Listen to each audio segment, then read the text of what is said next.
Hello and welcome to this week of Rugby League. And in the program for this week, we're going to show you from last Wednesday night a superb performance by Manly as they took full advantage of the conditions and defeated St George. Some highlights from the same night of the Commonwealth Bank Cup and an upset victory there for the Lewisham boys over John Paul II. Of course, we'll have some highlights of a memorable victory by the Magpies defeating the Tigers at Lidcombe. Our NEC big game will be featured as Penrith laid down a fantastic win over St George. And as well, in the program this week, we'll have highlights of Malcolm Reilly's Castleford accounting for Roger Millward's Hull Kingston Rovers in the big final at the Wembley Stadium. But first things first, let's go back to last Wednesday night.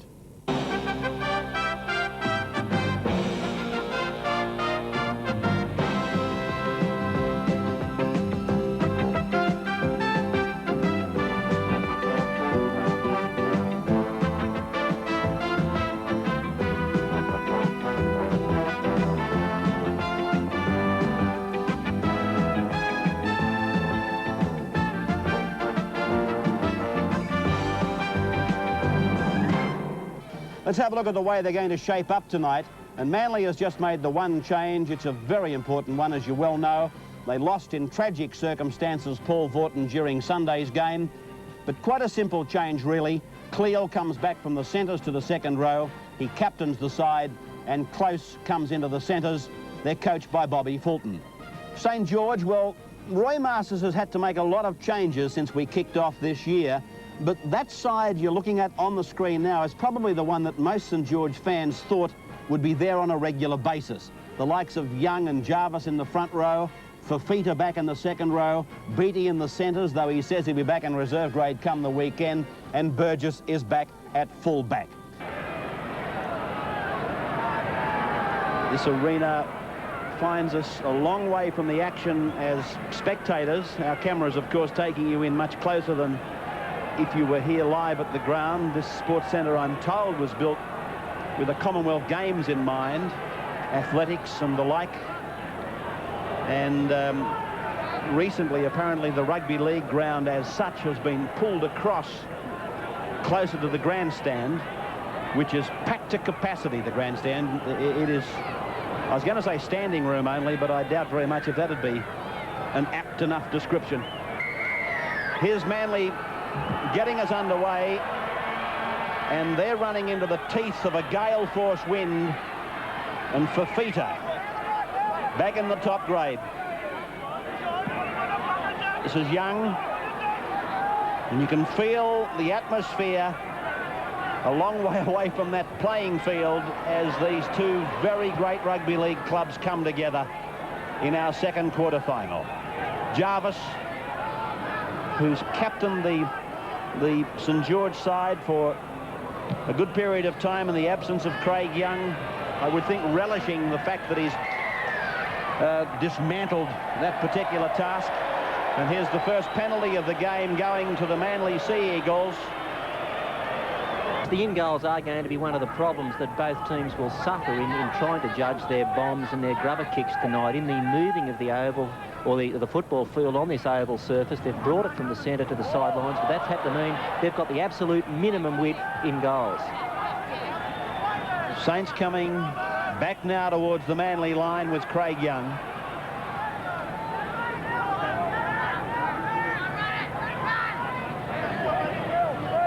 Funnel. Gibbs the tackler in the headgear. Haddock, Balmain, Haddock, Fafita. Head-on tackle by Lyons stopped his progress. Penalty to the Saints now. Now, I doubt very much if Michael O'Connor will miss this. So here he is. Dual international that he is. Strikes it, it's coming around, and I think he's got it. I thought he might have overhooked it. But first points in the second quarter-final go to the Saints. They lead the Eagles 2-0. Ron Gibbs, the Manly second rower, getting some attention to, I think it's his right knee. Here's Hardy coming on the burst. Didn't he come from deep? If you're going to hit the ball up, that's the way to do it. Daly now. Good tackle by Young. He hit him with everything, but Daly took it. The more I see of Daly, the more I like him. He's a non-stop young front rower, tireless in the centre of the rucks tonight. Cleal now. Played ahead with no marker, reaching the 22 line. Now it's Hasler. Cox off the left foot and back to the blind. Shapes the kick and holds it back. Across now for Ronson. 5 gone for the Eagles. A bomb will stay up there for almost half an hour. There it goes from Cox. Plenty of time for the runners. Oh, and they're going to score. Yes, it's a try for Clippy Lions. Well, it didn't pan out exactly as maybe I was suggesting by saying a bomb will hang up there for half an hour. But see it again, it's still up there, and it gave Manly time to come on down. Then it was raked backwards into the arms of Lions, and a fair try to the Eagles. You'd probably wait a full season before you'd see Glenn Burgess drop a ball, but here it was pressure put on by Dale Shearer that caused the fumble. Shearer went for the ball, not the man. It touched him, went back to Cliff Lyons, and he scores a great Manly try. There it is again, no question that it came off the hands of Dale Shearer. Cochrane's got it. Flags up. 6 points to 2 in favour of the Eagles. This is Gibbs. He's all right now. That right knee must have been given the right treatment by the right doctor. Here's Hasler. Look at Hasler go inside the 32. Oh, he may have passed it too early. I think he was waiting for the support in the form of Ronson to come. Ronson was just a little bit late in linking up with him, but great work by Hasler. He just simply waltzed through the St George defence. So it's a quick ball to the left, and here's Cox. Now, if you think Mitchell's running back into the traffic, you're quite right, but the St George defence, and keep in mind, Beattie's out there tonight. They're getting up quick, and they're turning Cox back inside. Cleal. Close. They're inside the 32, and Bobby Fulton must be totally wrapped with the way this match has gone after 20 minutes. Hasler kicks ahead. Oh! Blake has gone in chase of it, and it's gone to ground. It's still on the ground, and the referee has ruled forced in goal by the Saints. But goodness gracious me, have a look at this. Hasler was taken just after he kicked the ball. Then Blake and Burgess, no thought of self-preservation. It was Michael O'Connor hanging on like a mother-in-law there. Ball put down behind Craig Young. This is Guida. Now it's Funnell stepping out of one. Hardy's got him and driven him to the ground on the 32-metre line. Morris. Hardy's made 2 in a row. Guida. Haddock switching it for Young. Up the middle goes Young. 3 Manly players in defence, Cox, Gibbs and Hardy. Guida, now it's Haddock. Little ball then for Morris. Morris! Steve Morris within 2 metres of the line. 5 gone. Guida, Funnell, Selby. Oh, it's a forward pass. Annesley rolling a forward pass. Well, I'm blowed if I thought it was. Selby.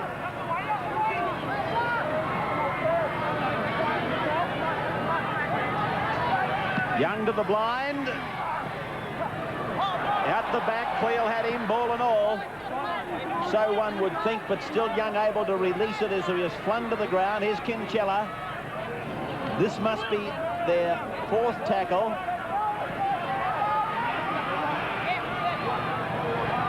Cross now, a cut-out ball around the back to Fafita, and he's tackled in front of the uprights. 12 metres out. Still it's, well, it must be 4 now because it's Guida who's taken it ahead. No indication of 5. There it is now. I was 1 ahead of myself. Haddock, Lanane, long ball. Here's a Funnell. Funnell's tackled off, ball and all. just trying to pinpoint the actual tackler. I think it was Bill Hardy who saved an absolutely desperate situation here for Manly. He came across over the top in cover defence and with a smothering tackle. Linane. Long ball, a good ball by Linane.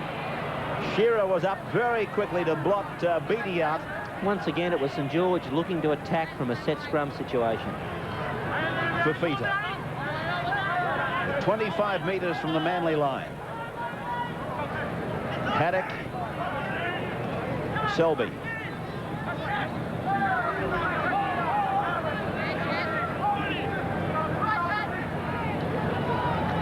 Jarvis. Young. Guida. Through to Haddock, onto Fafita. And Chris Close comes up and smothers Fafita. Linane, Funnel, inside the quarter, he might go all the way, now he's put it down. If they can hang on to this lead and come round with the breeze in the last 2 quarters, they'll be looking just fine. And they're doing their damnedest to keep Saints at bay, who seem to be certain to score 2 tries. Played by Burgess. The Saints are 15 metres out. Make that 12 metres out as Jarvis unloads to Guida. Brushes off one, ducks under another. Goodness gracious, a worm couldn't have got much lower than little Chris Guida.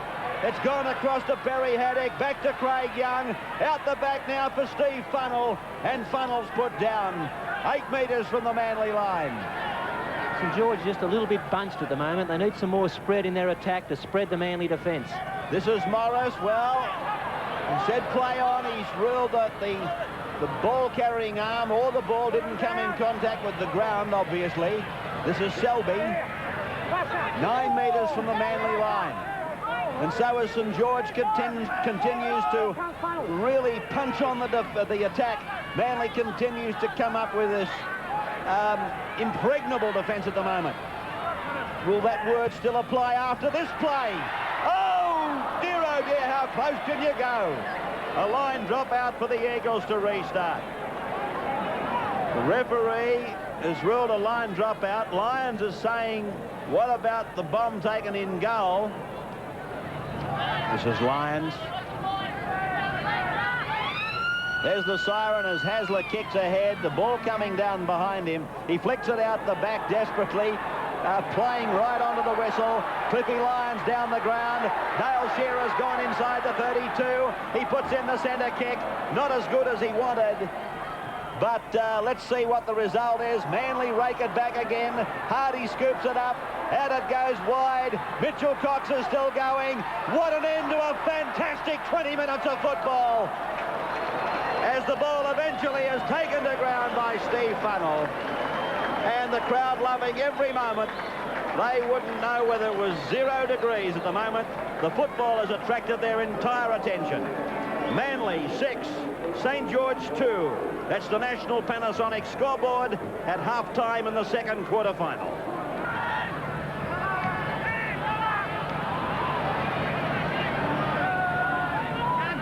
Funnel to play it. Fafita.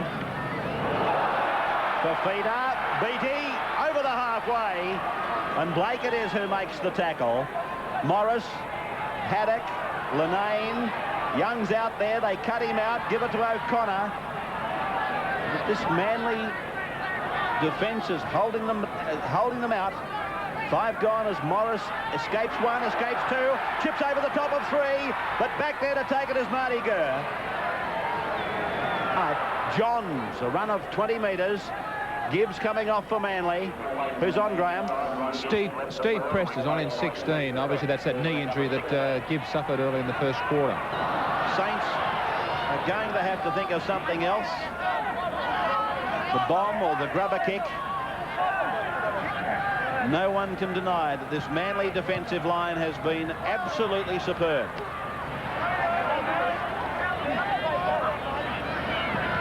Gurr.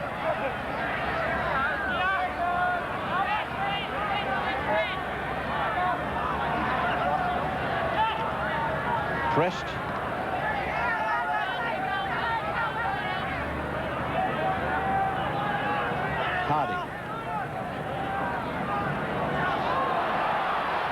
Cochrane. Close. Oh, Young had him and let him go. Ronson centre kick. Pressure for Burgess. Burgess takes it in nicely.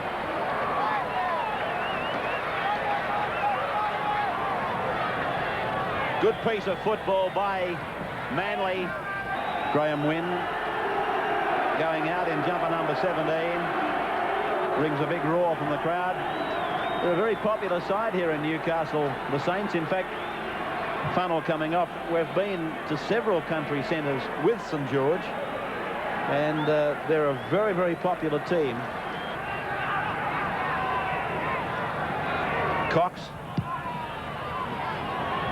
Ball will find touch just inside the 10-metre line, deep into St George's area.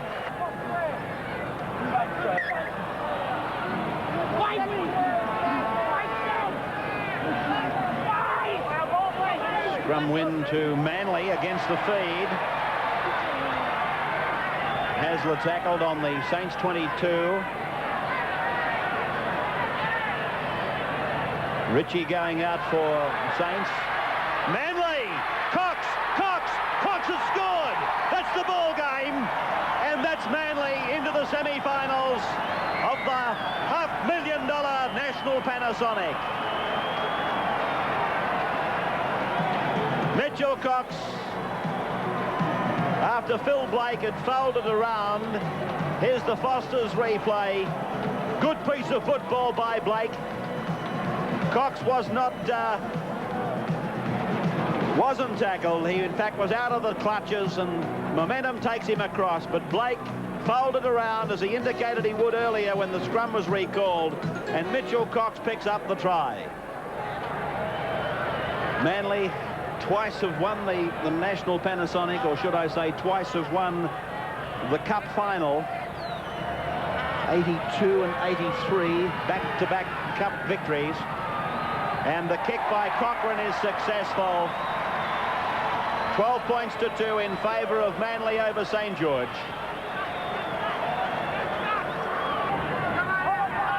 Sunday, our NEC big game telecast from Penrith Park. The Saints and Penrith. And that's an important Winfield Cup match for those two teams. If you look at the table. Burgess to play it. Jarvis. Oh, Manly really tackling with a lot of enthusiasm there. 3 of them taking Jarvis back a few metres. Here's Young, back to the blind for Wynn. Long ball over for Beattie. Cleal picks it up for Manly, gives it to Blake. This is a try. Phil Blake goes in for Manly's 3rd try. A try that came off a St George mistake, came out of nowhere, so to speak. Here's the Foster's Lager replay. Michael Beattie was tackled by Cleal. The ball comes out. Whether or not the replay suggested that it was stolen by Cleal after the tackle had been effected remains simply a talking point. Let's see it again. The ball is... Well, I'm not prepared to think that it did come off Cleal wrenching at the ball. It seemed that Beattie was the last to have hold of it. And Blake it is who scampers in to pick up this 4-pointer for the Manly Warringah side to more than seal it up now. Cochrane now from on the 22. Breeze will bring it around to goal. Great kick by Cochrane. Manly 18, St George 2.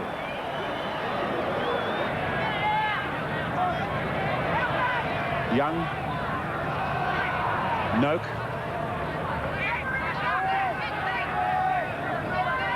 Manly's defence as strong now as it was in the second quarter when you saw St George throw the ball around. They had it for 28 straight tackles. And no one can deny that that was a superb defensive quarter from the Manly side. Maybe on one occasion at least, St George were hard done by. In fact, I still believe there was a try scored that was disallowed. But looking at it, all ends up, this Manly team has thoroughly deserved this quarter-final victory. And they've used the breeze the way it was meant to be used. And they've done their tackling when they've had to. And have. Put down behind by Cleo, and the referee is going to put a scrum down. Just outside the Saints 22.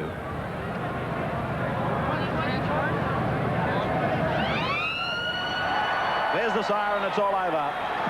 The second quarter-final played before, I'm not sure how many, but probably a crowd of around 17,000 on a bitterly cold night at Newcastle, has been won by the Eagles, defeating St George 18 points to 2. Lyons, Cox and Blake scored tries for Manly. Cochrane kicked 3 goals. Another strong performance by this young hooker. And O'Connor kicked the St George goal.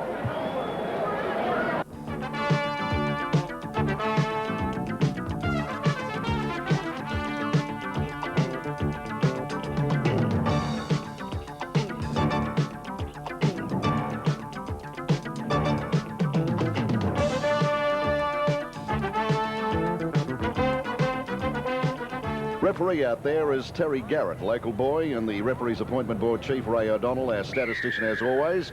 Opening minute as we get them away. Lewisham in sky blue and the gold V running right to left, and John Paul Marayong in gold jumpers with the blue stripes, and they're on the left-hand side of your picture with their fullback Danny Walker getting really first touch of the ball and put down just outside his quarter.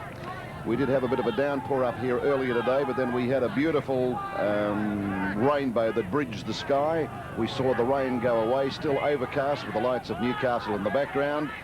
No rain at present, a strong southerly breeze giving a nice dry feeling to the ground, and it'll be Lewisham with the wind to their backs. I think we should mention that wind advantage is a very big one. It's probably worth 10 or 12 points if Lewisham can back it up with a strong kicking game. Coming onto the ball smartly this time is his second-rate partner Michael Reid, and Lewisham asked to defend pretty smartly here as they work it through the blind. Lovely beat off, and only 12 metres out from the goal line, and John Paul looking very sure at the moment through O'Keefe.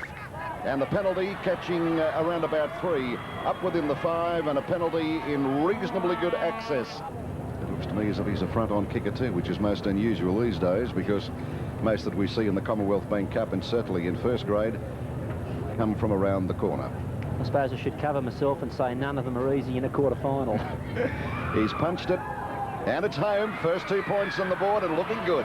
John Paul 2, Marayong, and in our first quarter-final of the Commonwealth Bank Cup, Marayong lead Lewisham Christian Brothers 2 points to 0. Now it's Quinn feeding, and Fardell running strongly, carries it to 10 metres now inside Marayong's portion of halfway. Slipping back on the inside, Fardell again getting it to Malloy. Malloy, a nice stepping winger or centre, brings play midway between the quarter and halfway, and last one coming up on Lewisham. Quinn serving it to O'Neill. Feinted to kick through Sukar. Now to Fardell. Getting it out well to Hickey. Now it's over to Unwin, is it? And Unwin going for the line. He's there. He's there. They're not quite achievers. They'll do things with showmanship and drills. And we've seen it tonight, and we'll have a look at it back on replay. There he is, Joseph Jennings. It was not Unwin. This was good play by Lewisham. They looked like they were going to kick the ball on the last tackle, but elected to run it, and that's always an option that's on if the winger's back waiting for the kick. They kept the ball alive here through their 5'8". Hickey positioned his winger Jennings very well. Jennings didn't have a lot of room to work in, but was able to bustle his way over in the corner. We have this one, and a fairly difficult one, almost from touch and about 5 metres outside Marayong's quarter. In comes Hanold. Oh, and that's a super. What a pearler. And Lewisham looking good now. What a beautiful comeback. And they lead by 6 points to 2 over Marayong in our first quarter-final of the Commonwealth Bank Cup. All right, here they are sending it out. It's O'Neill with a stretch pass right out, lining up Unwin. Unwin with the ball for Lewisham through one. And coming at him now is Matt Holden. the young boy from St Pat's Blacktown, who plays for them in C grade, now through O'Neill. It comes back through Sukar. Now Fardell lining up. Go, lovely pass here to Malloy. Malloy's got his winger on the inside. Malloy, and a metre short. But aren't they throwing it around Lewisham? Here they are on a surge again, Lewisham, almost to the quarter, and their centres, Hanold and Malloy, will need a bit of neutralising tonight as they take it forward, Lewisham, through their second rower, Colosso, and he'll play it almost on the quarter. Straight away to O'Neill, switches it back on the inside for Fardell, finds a passage, not for long, brought down on the quarter. Again, it's distributed through O'Neill, the pass, lovely one, cuts out his second rower. Oh, and here's a beautiful ball. It's Cullen, he's going to go for the line. Oh, that's lovely. They did it with lovely feeding, good thinking, oodles of talent, and that is a score. Isn't it great to see a team that's prepared to throw the football about? That's what rugby league is. And here we can see it going through their 5'8" Hickey. Then it was fired back onto the centre, and finally the fullback, Coolan, who came into the back line to make the extra line. He realised he had the pace to go on with it, and go on with it he did. Look, it's just beautiful to watch. There is O'Neill with that lovely cutout pass to Hickey. Hickey gives it out to Cullen, and here it comes. Here's Cullen now to come through, chiming in beautifully, and goes over to score. It's a very difficult kick, this one. He's got the advantage of the breeze, but what we've seen from him tonight, he'll get the distance, no worries. Here's Hanold. Oh, he's middled that beautifully. Oh, what a top kick. Lewisham, when you're hot, you're hot. Christian Brothers Lewisham leading John Paul 2 Marayong 12-2 in our first quarter final from Newcastle. O'Keefe again, serving it to Malone. Malone gets it through McIntyre, and joining up the line is Walker. But this defence from Lewisham relentless and thwarting these raids that they're trying to get a roll on. Lewisham, as Drake comes forward and tries to mute the defence, he gets a ball away, and this is, again, beautiful. Oh, with a lovely right style. Beecroft with a magnificent one, isn't it? Beecroft, number 8. Number 6. Number 6, oh, Harris. Now Beecroft has got it. 6 and 8 look terribly much alike up here. When you're this far away. My word, it is. So there's a cutout pass, and coming now to Saint, grabbed out of the sky by Lewisham. Here goes, he's got support on the left, and that was Mark Hanold. He saws ahead, and he's just outside his quarter. Slow to get up as O'Neill serves it up. And that break by Harris showed us what John Paul are capable of. We certainly couldn't write them off in this match. Given enough possession, they're a team that could get right back into the game. Well, I knew that Beecroft had a lovely step up his right boot, Billy, but Harris did it on 3 occasions that time, just showing us his marvellous skills. As they come the blind side, a pretty wide one, and here it is. Lovely dummy pass there from Hanold. Hanold, he's got support. Fidel on the left. He can't unload. Yes, he does. It's Quinn. Goal, shows the ball, gives it out well. It's Malloy. Oh, beautiful football from Lewisham.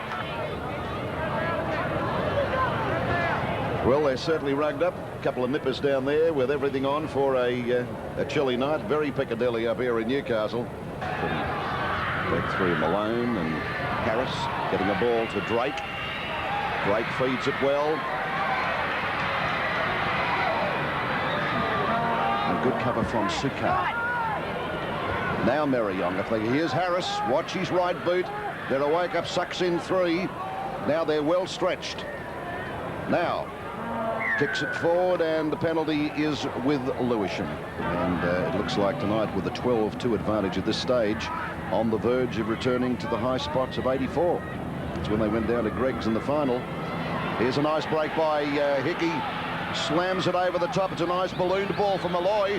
Malloy has support on the right. I'll never know why he didn't give it. What he should have done there was feed his winger and then back up on the inside. Now, if they get it out here, running free. They get it out here, they'll be home and hosed. Now here's Fardell. Fardell on the back on the inside. Well taken by Colosso, and he had Unwin lined up. That is great relief to John Paul too, because again they were under tremendous pressure from Christian Brothers Lewisham as the the half-time hooter goes.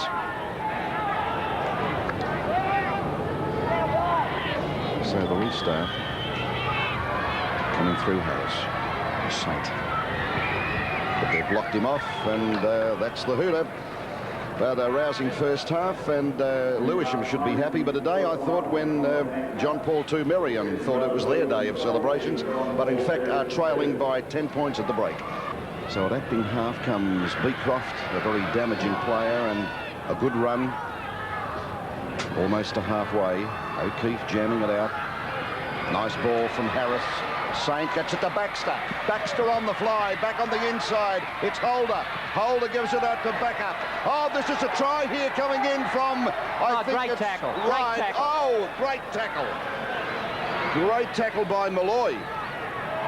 And has he got 5 minutes in the Yeah, centre? very good decision, that one by the referee. Malloy made the tackle. It was a good one, but to stop the try... the player came in to hold him down, but while that was all happening, the quick tap was taken by John Paul, and they've forced their way over under the post. You can see here on the replay, the little dummy was made. The player, I think it was Baxter, who just came on the replacement, that forced his way over under the uprights. This is an easy one for him. There's the float. The flags are up. And the scoreline, and a good one. Lewisham Christian Brothers 12, leading John Paul II Marayong 8. I don't think it's good tactics if they're going to try and ruck the ball out of this area. I'd be inclined on the first or second tackle to drive it downfield, get the ball down there, and then wait for a Lewisham mistake. After all, they've only got 12 men. They're not going to have a good push in the scrums, and their defence within their own quarter is not going to be powerful. Well, that was Beecroft powering ahead. They could have an overlap here as they try and swing the ball around the corner. Here's Baxter in top flight. Back on the inside, gives it nicely to Saint. Saint gives a beautiful ball, and it's Harris, and they're in again. Hard to muzzle them when they're in that frame of mind. Really a great pleasure to have a look at them. This is Marayong, John Paul II hitting back in triumphant style, and now it's 12 all in our first quarter-final. A great break here by Marayong. Saint got the ball away. There was one pass in here. You'll see it coming up in a moment that looked a fairly doubtful one. It was this pass inside by Baxter. No, it looks fine on the replay. That was the one I was looking for, but the referee was Johnny on the spot in a great position to tell. He waved play on, and Harris did the rest. Well, this is a tense and high-pressure match, and they're sharp on attack here, though, as Baxter looks for inside support and finds it. And that's Saint again, handing the ball to Scott Harris. And here he is, the curly-headed bloke, going over and giving Saint a reasonably easy kick. Real dogfight, this one. Here comes Saint. And that's a sweetly struck a ball, as you'll see. So John Paul II Marayong hitting the front. 14-12 after 4 minutes of play in our first quarter-final from Newcastle. O'Keefe again, quick ball through McIntyre. Now with Harris, close ball to Drake. Drake held up 8 metres out from Lewisham's goal line and applying the pressure still. Here they come onto the ball quickly. Beecroft dumped 5 metres out. O'Keefe again at acting half. Straight away to Harris. Harris trying to come off that favoured right foot of his. There's a beautiful pass. Oh, it wasn't going to be a beautiful pass. And Lewisham have come up with it. And well and truly wrapped up by Saint. 10 metres out from the goal line. This is almost like watching a replay of the first half when the team running into the breeze just can't get the ball out of their own quarter. Malloy has. He's given a nice ball, and they're on the fly. Almost to halfway. Cover coming across. Back on the inside. Malloy looks for it. Swings it out here to Jennings. Jennings can't get a gallop on. Well tackled by Michael Reid. But Lewisham with it. And O'Neill finds it just inside the quarter of Marayong. About 15 metres out from the goal line, and Quinn serves it straight away to O'Neill. Hickey is there. Good ball to Malloy. Hanold looking for support. Hickey was there. He couldn't unload. Coming away with it. Ball back inside for Fardell. Fardell going, and he's 2 metres short of the goal line. Lewisham now applying the pressure from acting half. He's got himself. Last one coming up on Lewisham. Left or right, they're fanned and fanned deeply. Back it comes. And well wrapped up by McIntyre. Sprinted up in defence. There's Paul Vorton. O'Neill. Malloy. And he's outside his quarter. That's a good ball. He cut out 2 players. Created a nice ball to overlap. Jennings. Jennings back on the inside, trying to wheel it back into Coolan, who was supporting him, but they got play up to 5 metres inside Marayong's territory, and it was a good 35-metre run from Coolan. Fardell trying to do some damage on a short blind. John Paul are in all sorts of trouble here. They've lost the penalty 6-0 at this stage in the second half, and that's a huge weight of possession to have against you. I'm just wondering how long they can hang on. Here's O'Neill. This is Hickey. Now with Malloy. Malloy caused them damage in the first half, but they're a wake-up, and some good heavy defensive work out in centre, particularly by Drake, locked him off. Now here comes O'Neill. Nice ball. Oh, this is to Coolan in for his second try. Oh, they bellow their delights here, the Lewisham supporters, with that one. And will he walk tall back after that try? They'll probably call him Lord Coolan here. You can put this try down to sheer weight of possession against you. Here the ball was switched onto Coolan. He found a space. He had some room to work in. He beat Beecroft, who came across in cover defence. Further cover came across, but it was too late. He was already in the in-goal area and had finished the job. So here it is, and this is Coolan, who chimed in nicely and got past one and got past McIntyre and dived over for his second try. It was a booming finish, his first try in the first half, and he linked beautifully that time. As I said to you beforehand, a very crisp, a very constructive runner. Around the corner. The big boot fires again, and it's straight as a dive. So there is the scoreline. It's 18-14 in our first quarter-final from Newcastle in our Commonwealth Bank Cup, and Christian Brothers Lewisham leading Marayong. And swinging it to the left, with Malloy putting it down for McIntyre to receive, 30 metres out from his goal line, and Malloy holds him up. There's a good run from Acting half. And another boomer. He's picked up about 30 metres there. Good thinking from Matt Holder.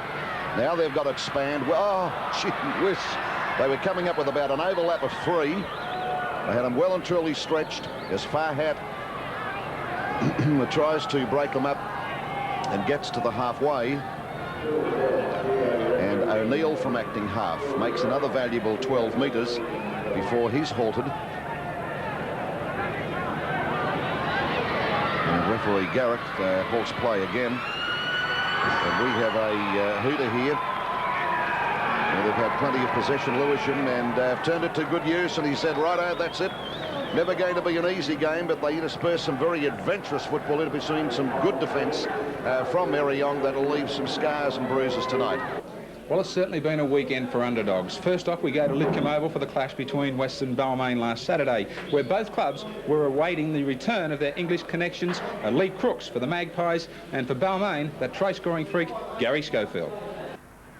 Kevin Roberts in charge of the game today, and before it we had a minute's silence for Barry Bradstock, who died during the week, former referee and of course played with Newtown.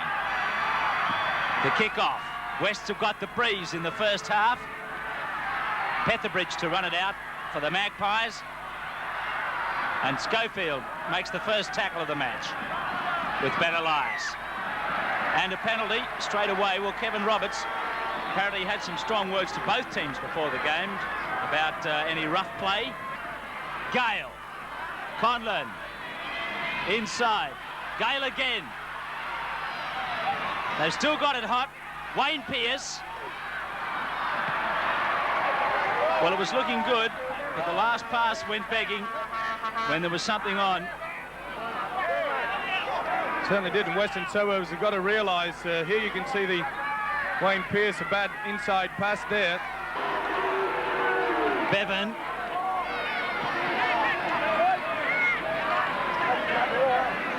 Plays it forward, makes another 10.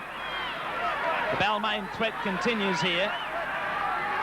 Elias. Roach, good ball, that went to Brooks, now to Hardwick, and Balmain getting a bit of room now. West slow to move up. They're holding up the passes nicely, And there's a fight. it's Conlon giving the ball to Sirinen, back in the middle. We've got some action with Elias getting stuck into it with Bilberger. Bit of a Balmain reunion over there. Scott Gale across the paddock. Here comes Schofield, and it's taken out by Alan Geelan. Really was a great take by the winger under a lot of pressure. I don't think it'll be long before we see the touch judge going on and letting Roberts know what the scuffle was all about. It's Sheehan. There's certainly no love lost out there. Bilbinger, the man involved, sends the pass to Petherbridge.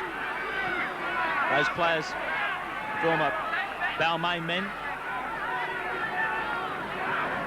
Brett Clark found a little hole to sneak the kick in to Gary Jack.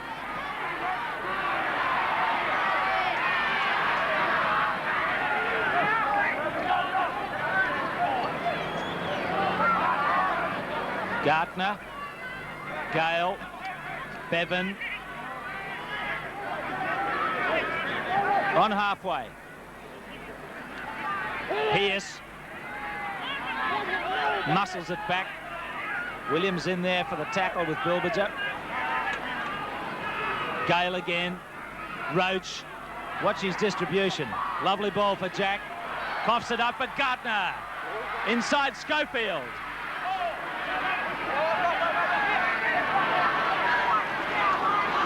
Roach.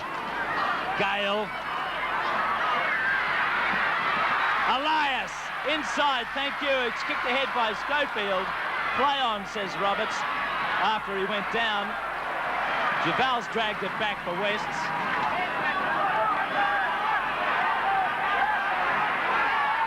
Schubert.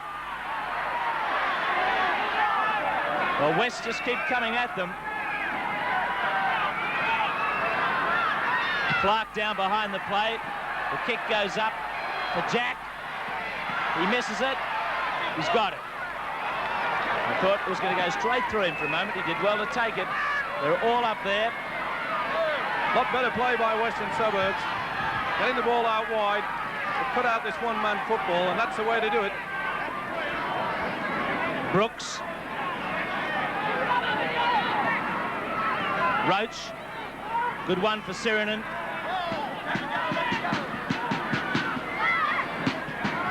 Hardwick.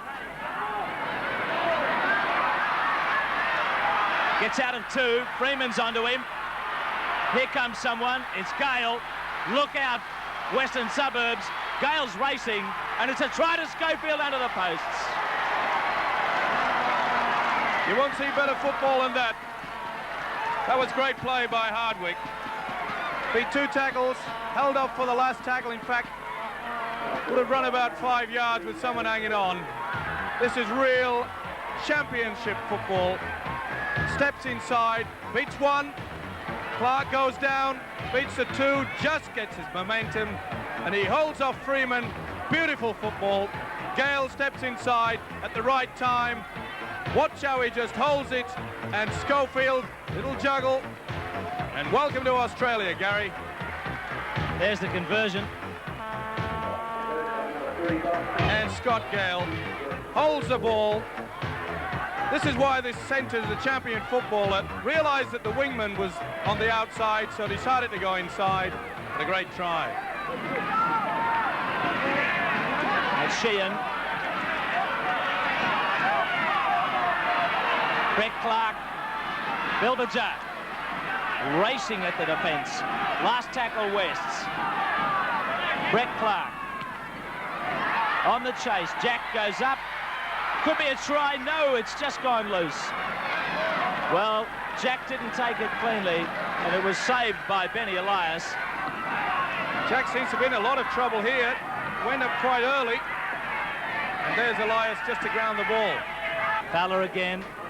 Schubert. Roach. Isn't he hungry? He's in the thick of it all the time. Williams. Good bust from dummy half. Here goes Wilfred Williams. Inside it goes to Clark. Brett Clark looking for Geelan's wing. Geelan back in field. There's Williams again in the play. And the Balmain defence recovered. That was a hard hit by Pearce. Bilbinger. Away it goes to Ellis. Over the top, Petherbridge.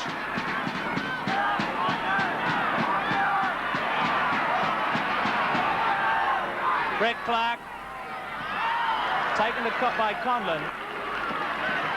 Well, West won't be denied. They keep coming back at Balmain. That was a great run by Williams. Good backing up. Pearce.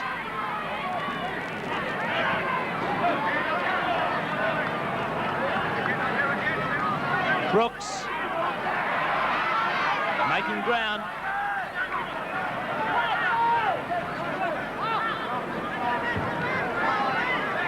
Sirinen. Sirinen makes the break this time. Somehow managed to get it, and it's gone clear to Schofield off Bevan. That's Conlon. Davidson's with him. Davidson for the corner is over. Another fine Balmain try. It was started by Paul Sirinen. They cracked West defence on halfway, and then the support play was superb. Certainly was. Sirinen, one of the players that a lot of people criticised early in the season, but he's certainly shown them that they've been wrong. Beautiful break. Pearce got his hands to it. And on to Bevan, on to Schofield. Watch the skill of the English centres. See how he slowed the game down to allow Conlon to go through the gap. And Conlon doing the right thing. And a good fend off by the winger, Davidson. Across the breeze. It's swinging, but not inside the upright. So it's 10-0 to the Tigers. 2 tries and 1 goal. David Brooks. 3 minutes left in the first half. Gale to Roach. Here's a good ball coming somewhere. Conlon. Now Gale. Over halfway.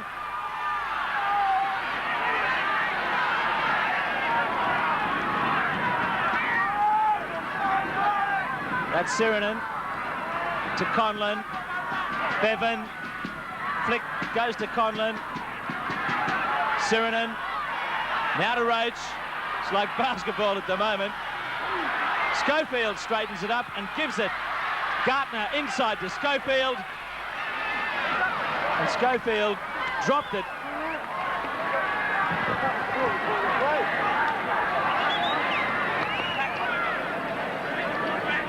Fella in there to Clark. Williams. McFarlane plays it. Clark again. Gartner. The siren's gone for half-time. Gale picks up the half volley ball. Shoots it to Davidson. Backing him up is Conlon. They say take the tackle. Half-time. It's 10-0 then. Half-time lead to Balmain. They scored 2 tries. So Western Suburbs down by 10 points. Send it down deep to Jack. Picks it up well. And dashes it back at them. Well, the Balmain front row went famously in the first half. There goes Wayne Pearce.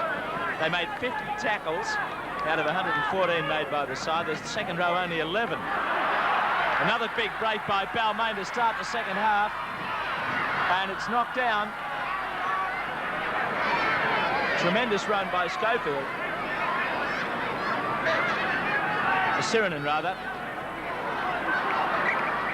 Certainly was, Jim. He started out where he left off in the first half. He's had a top game.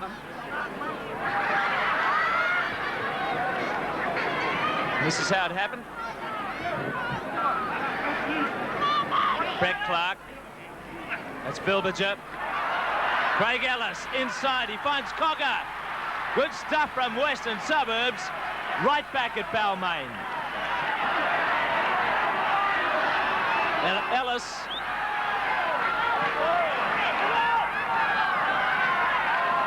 Brett Clark. Williams. Schubert.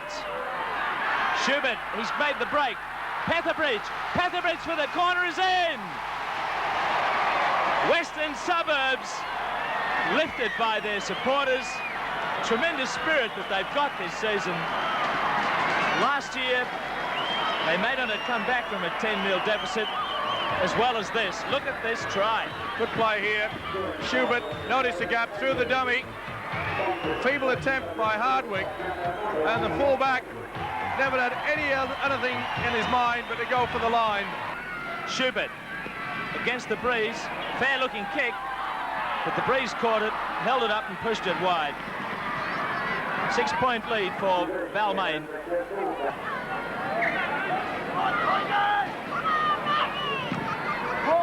Petherbridge back to Gary Jack.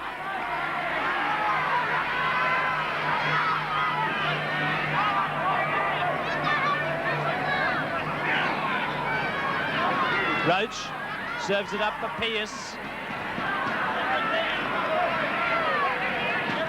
Elias, Gale, Bevan, misses Siren and finds Conlon. A bit of territory out here, and Davidson scores! What control! What control! Davidson's second try this afternoon. Balmain further ahead, and there was some good passing there by the Balmain backs. Notice a good play by Conlon. Long ball out wide. Beautiful dummy. Sirenen took the dummy. Conlon, little dummy here, just pops it over the top. And the wingman gleefully, though, juggles it in for a try. Notice how quick they get the ball away from the defence. Second pass, beautiful across. There you see the dummy, Sirenen running through. Conlon, that's all it takes. Doesn't have to be a big one. Conlon, again he's wide. Well, he hasn't got his kicking boots on today. 1 from 5 attempts. Balmain only lead by 10 points.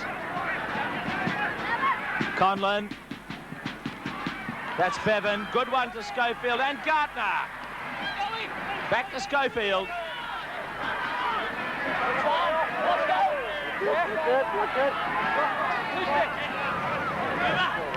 Bevan. Gale. Don't think it was meant for Jack. He came in looking for it. Freeman.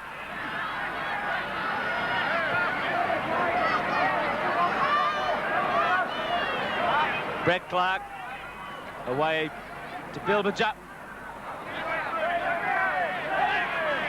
Fowler sets it up for Ellis. Balmain do not miss. The tackling was ferocious. Williams. That's their best chance. Petherbridge inside Duval. Duval steams ahead and he's going to score. A great try by Greg Duval. He was very badly missed by David Brooks. Brooks was right on his hammer and then unaccountably missed him. And West surprised Balmain with their second try. And again, it was Petherbridge involved. Certainly was. Debbie said at half-time that Goshen, Stanton said that watch out for this Williams. Well, he made the half break. Petherbridge running out of steam here, but good work from the inside. Hands off. And Brooks makes, well, more in disgust at missing the man. Lee Crooks, this is the time they need a lift. They need a goal too, and that's a bit closer. Schubert's first successful kick of the day, and it's only 4 points between them. Well, on the evidence of the game on the field, you'd reckon Balmain would be 10 or 15 ahead. But West have kept coming back at them, and they can win the game now. This is where Balmain are going to have to prove if they're going to be a chance for the premiership this year. They're under pressure now. West are on the run. They've got to prove that they're a professional side all the way through, a good outfit, settle things down and get back into the swing of things. That's Roach. He stands and delivers it. Elias. Away it goes to Sirenen. Sirenen's made a bit of a break again. He just stumbled there. Was looking good. Lost control. Certainly had a big game, the second rower, Sirenen.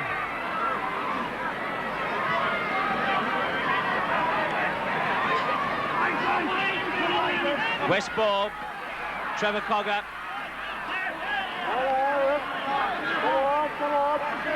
Come on. Schubert.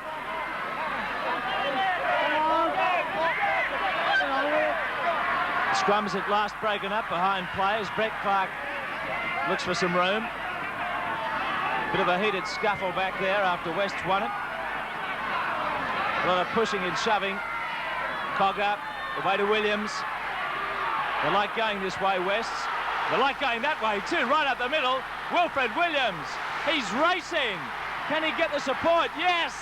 Here's the try to West, and it's scored by Sheehan, by Geelan. Geelan scores the try. Alan Geelan's in. What a run by Wilfred Williams. They said to look out for that man in the second half. Wests have levelled the scores. An exciting break by Wilfred Williams. Here it is. He's a good player. Let's not make no bones about that. Good step. And you'll see something here you very rarely see. The Australian fullback, when he's got his sights in, missing the tackle. He was looking all over the place. Got the ball away. Beautiful pass. There he goes in for the try, the winger. And West not only back in the game, they can take the lead. The dancing of Williams. Goshen said that they're still weak down the middle. He beat 4 men. Looking for the ball, got the ball away well. It was good play by McFarlane, backed up. And that's what wingmen are there for. Schubert's conversion. This for the lead, it's there. West's lead 16-14. What a comeback. And Balmain again having the second half blues. Look out for Scott Gale. He's going to score if they don't stop him quickly. That's exactly what he did against Cronulla from the scrum base last week. Very strong. Bevan. West right on him. On the line. Conlon. Elias cleans it up, but it was a knock on. The second half blues for Frankie. All right, Balmain. 14 minutes to go. You're down by 2 points. Scott Gale, Conlon. McCabe likes roving out wide.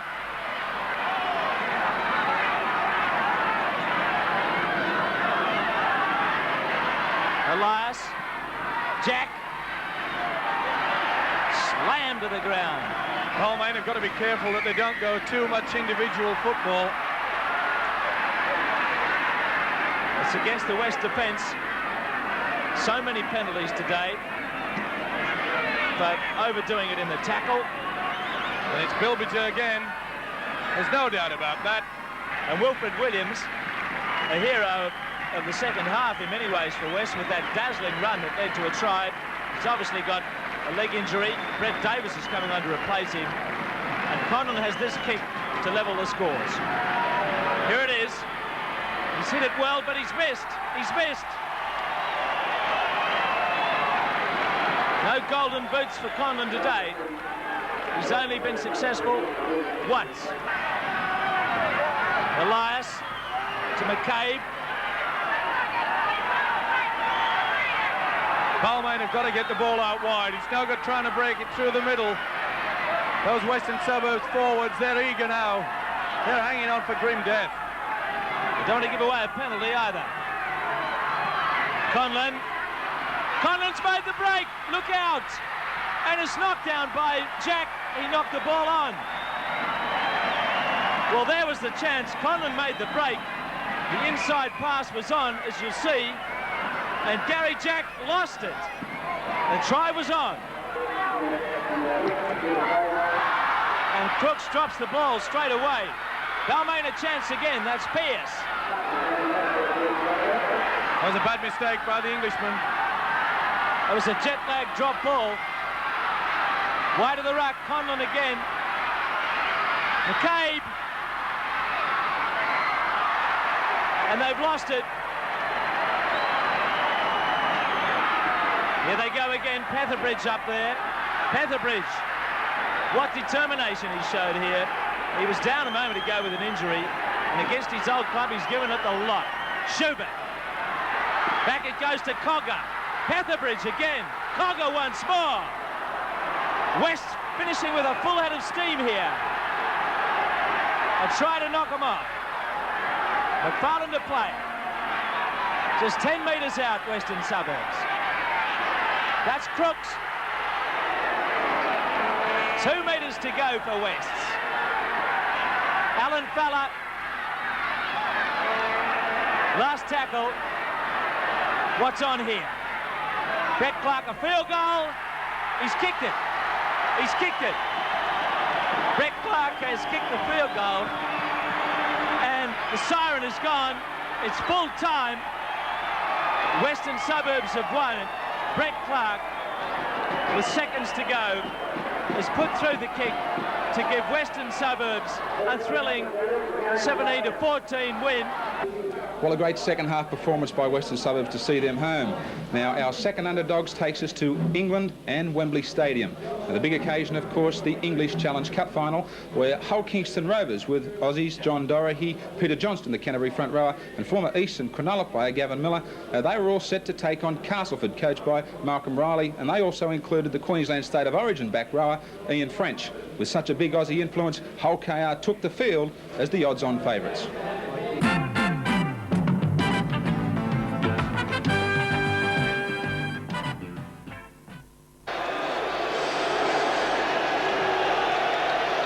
And a final check on the teams. The Castleford side, the coach Mal Reilly's been unusually bold in his selections. He's left out David Ruckley, who is his equal top try scorer at full-back. Centre Phil Payne, Stuart Horton, played in every round. But in come Gary Lord at full-back, a youngster, experienced centre Gary Hyde, and the Great Britain tourist hooker Kevin Beardmore. Very big, strong pack. And those two match winners, number 6 and 7, Bob Beardmore and John Joyner. No lack of confidence in the Castleford side. But in the Hull camp, well, there was a little bit of lack of confidence yesterday morning when coach Roger Millward had problems. Only named his side at 12 o'clock today. But he'll be relieved to see fullback George Fairbairn there, fit after a knee injury. John Doherty recovered from a slight bout of flu. And Peter Johnson thankfully taking up his spot at number 8, suffering from a stomach bug during the week.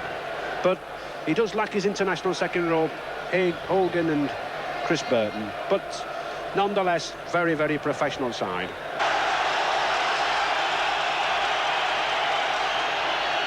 And Castleford then in the amber shirts and the black shorts, about to get the 1986 Silk Cup Challenge Cup final underway. Big blast on the whistle from Robin, and we're underway. And a difficult ball for this big second row Andy Kelly to take.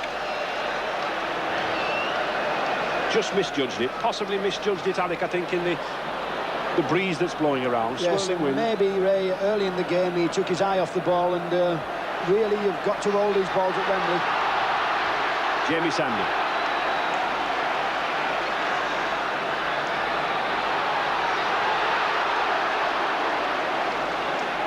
Good strong driving run there. Kevin Ward.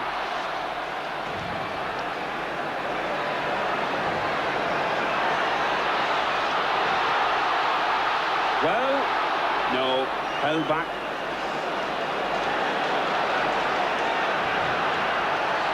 Tremendous attack from Castleford straight away. Little chip from Bob Beardmore. This was how he scored in the semi-final. Oh, but well taken by George Fairbairn.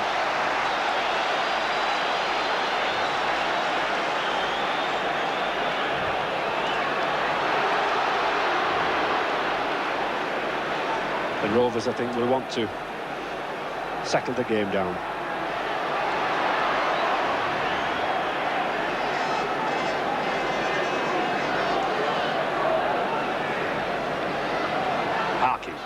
To Kelly. I think we'll see a lot here of Paul Harkin at the acting half-back position, or the first receiver, distributing the ball. There he is, to Doherty. But that's a bad kick. A lot of pressure was put on John Doherty there. He had to kick hurriedly. And David Plange again. Good piece of play there from the Castleford right wing. Seeing that the pack was in disarray, came to acting half-back position, held the ball. Oh, that's a good one. And Kevin Ward to Johnson. He's got Bob Beardmore with him. Back inside to Ketteridge. Oh, this is marvellous rugby, but Marchant. But a good tackle by David Laws.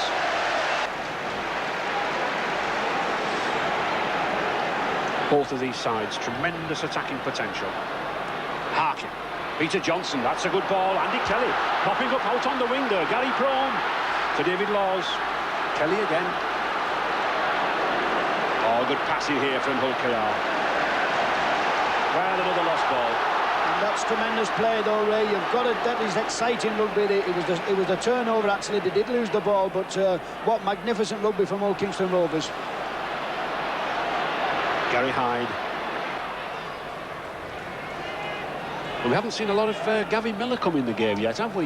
No, I've heard a little whisper, Ray, that he pulled out of training with hamstring trouble. That's a beautiful pass to Mike Smith. He's got Gary Clark outside him, but Sandy's covering. Good tackle. Excellent tackle by that #1, Gary Lord. And Mal really going through agonies. He was here as a player in 69 and 70 for Castleford, but... Look at this little fella. He'll be on Valium, he'll be on everything, this fella. He's the most nervous man. He'll have a fag in his mouth in 5 seconds flat.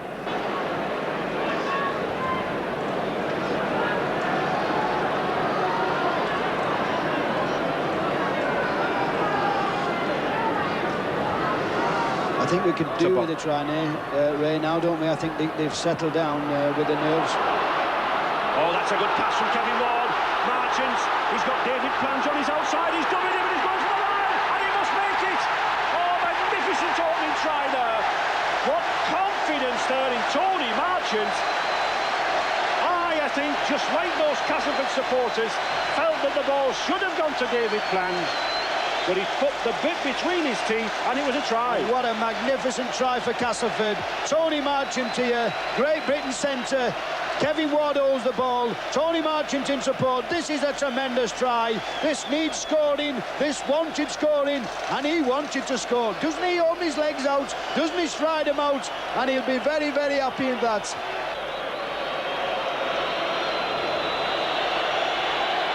And Ketteridge attempts to convert. And he gets it. So Castleford break the stalemate, much to the delight of their fans. He's kicked 98 goals and 2 drop goals this season. Had a very good season in British Rugby League. This is important. Oh, and it's a good goal. It's an accurate one.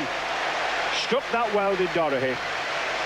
2 points for his side, and let's hope, I think, if this kick will give them confidence. To Hyde. All good dummy. And the 6th tackle. Now, is it worth a drop goal? It is, from Beardmore. And it's there. It's 1 point. Good piece of play by Bob Beardmore. And in fact, I think those forwards may have been playing for that, Alec. May have been driving to the post, ready for the drop goal. Beardmore. Oh, but that's a good pass. And that's a silly one. Kelly, and that's a good pass to Probe. He's got a chance here. Has he got the legs? I think he has. He's going in for the try. Jamie Sandy. And that all came from that silly pass. And suddenly, Gary Probe, in his last match for Hull Kingston Rovers before he pops down under to the Eastern Suburbs club, is set the tennis is alight. Castleford cannot believe the Hull Kingston can't believe the look here. Bob Beardmore, he'll never ever forgive himself here when he and it was bully England. Cannot believe a lovely ball from Kelly. Gary Prome, a formality, this fella, just straight down the middle of the park, comes down all the way, and Hull Kingston needed this. And this would be his 100th successful kick of the season if he gets this. And he misses it.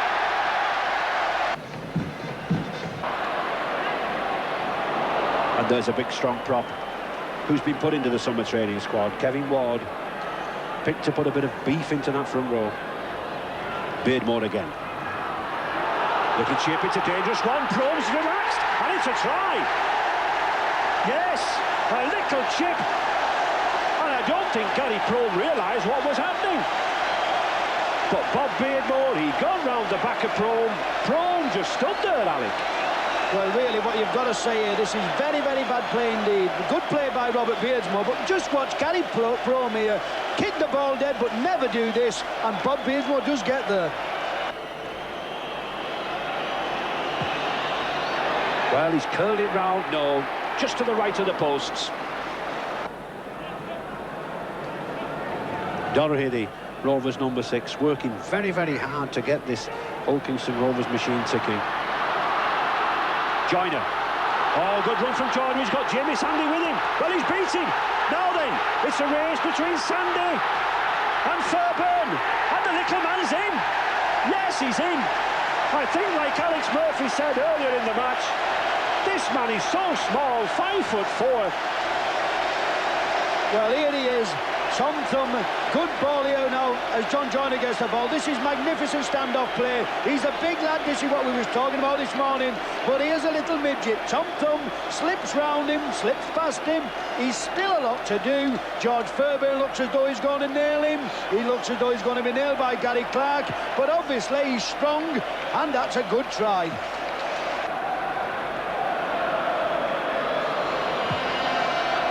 Attempts to swing it round, but no. Kelly. Well, still going. Did well to keep hold of that, Andy Kelly.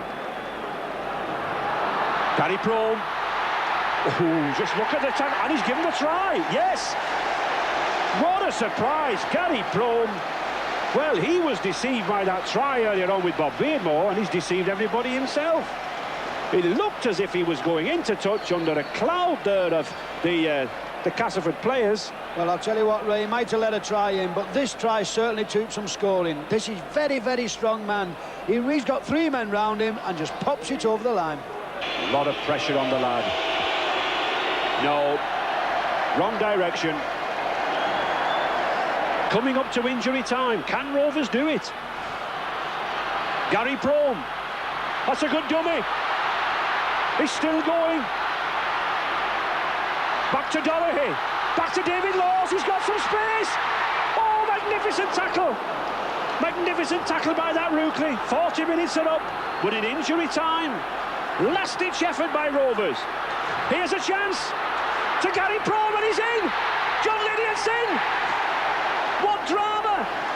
But in injury time. And John Lydiat's in for a try. What more could we have? Well, are we going to see the club clutched out of the way of Castleford? This is Hull Kingston's first real attack, and substitute John Lydiard takes the ball, catches it and dives over in the corner. Can he kick the goal? Well, well, well, has there ever been a final quite like this? And he's kicking with a brand new ball. Mr. Whitfield must have been concerned about the pressure on the previous ball. 2 minutes into injury time.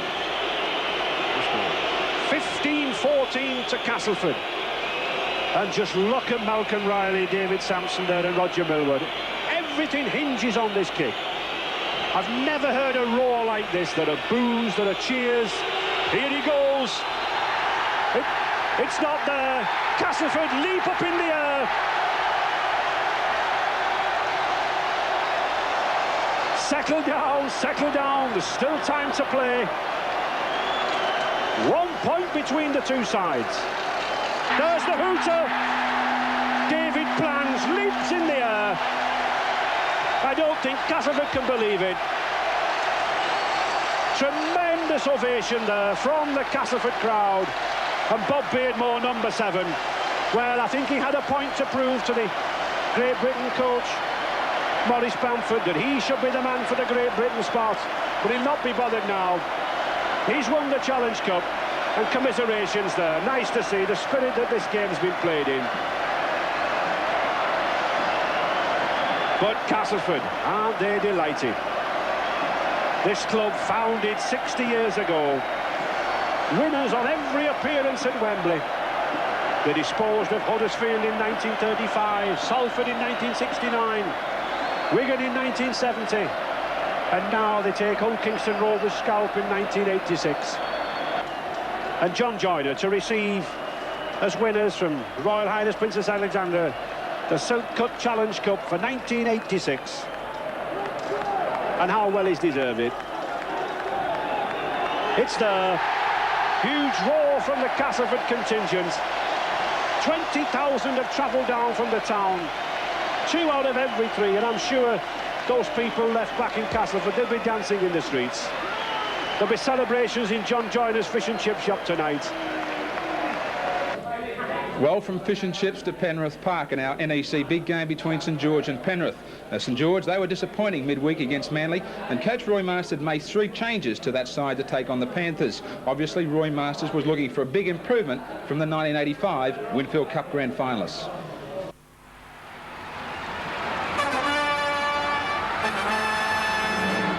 Welcome to the NEC big game in round 9 of the Winfield Cup between Penrith and St George. Our match today coming from Penrith Park. Both teams sitting about midway up the competition table, with the Saints on 10 and Penrith on 8. On their 2 encounters in the Premiership last year, the Saints came out winners on both occasions. Roy Simmons leads the Panthers today in what is a vital match for them. A loss could well see them 4 points out of the top 5. Their full team: Robards, Green, Izzard, Gonzalez in 17 for Ken Wolfe, Lydiard, Clements, Alexander, Connor, Horton, Cartwright, Broman, Simmons and Gerard. Craig Young, he's got the task of lifting the Dragons after their midweek defeat by Manly, and their team includes many changes. Burgess fullback, Johns in for Cancella, O'Connor, Johnston comes in for Beattie, Morris, Lanane, Haddock, Selby, Walsh, Funnell for Fafita, Young, Guider and Jarvis. And the ref for today's match is Mick Stone. Penrith running left to right. Quite a good home crowd here to see them in this battle against the Saints. They too realising the importance of the match. And as I said in the prelude, the importance of the match, particularly for Penrith. And there's Jarvis putting it down. Gerard's come up with the ball only 12 metres out from the St George line. It is a big game for Penrith, but it's a game also that they can win, particularly if they're still in the match at half-time, because St George, to my mind, are certainly going to tire in the later minutes. Broman to within 2 metres of the line. Connor is the dummy half across to Alexander. This is Cartwright. That was a very solid tackle on Cartwright. Penrith coming up with the ball. That really sickened the Penrith second rower, Cartwright. Clements and Alexander, a grubber kick through. Izzard goes fast after it, but St George through fullback Burgess coming up with the ball. This is Funnell.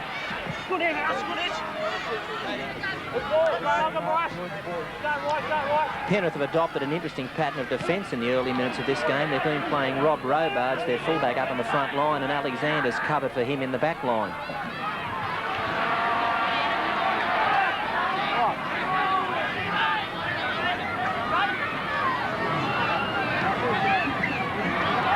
Selby. There's the lower grades, 23s to the Saints, reserves to Penrith.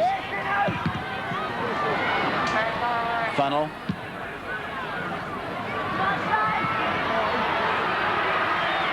Now here's Robards. Good chase by Burgess. Lydiard.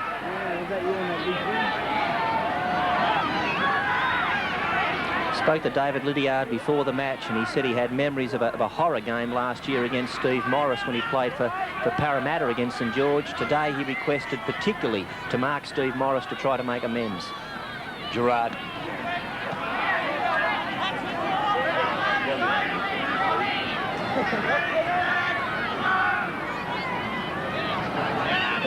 It's Chris Houghton. 5 tackles gone now for Penrith. Alexander's kick going straight to Burgess.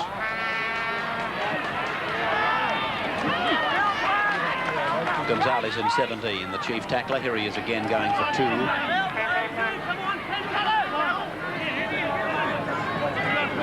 Lanane, Haddock, Funnell. play just outside the St George 22. Izzard in that tackle, the number 3. He's made a remarkable recovery. When he left the field at Brookvale last Sunday, I thought that could be the end of Brad Izzard for a few weeks, but as I said, he's come back very quickly. He's not even wearing strapping on the leg. A little bit of rain off and on, a shower or two, but nothing to worry about, I hope. A kick by Funnell standing on its point. Robards takes it. He scampers away from Lemaine, gets the ball on there to David Green. Green's over the halfway. Big run. About 8 or 9 metres into St George's territory. The ball has been lost. This will be a penalty. It's against Saints for, I think he's put him in the bin. He has. Yes, it's the sin bin for Funnell. A professional foul by Funnell. So he's in the sin bin for 5 minutes. Failing to find touch with the penalty. It's a terrible mistake for Penrith to make. It's a terrible pass there from Guida to Jarvis. Hit him on the shoulder point. A lot of people wouldn't appreciate that, Ray, just how hard it is for a front rower hitting the ball up in traffic if he doesn't get a spot-on pass out in front of him. He's got to stop and fumble. He's in all sorts of trouble. Morris.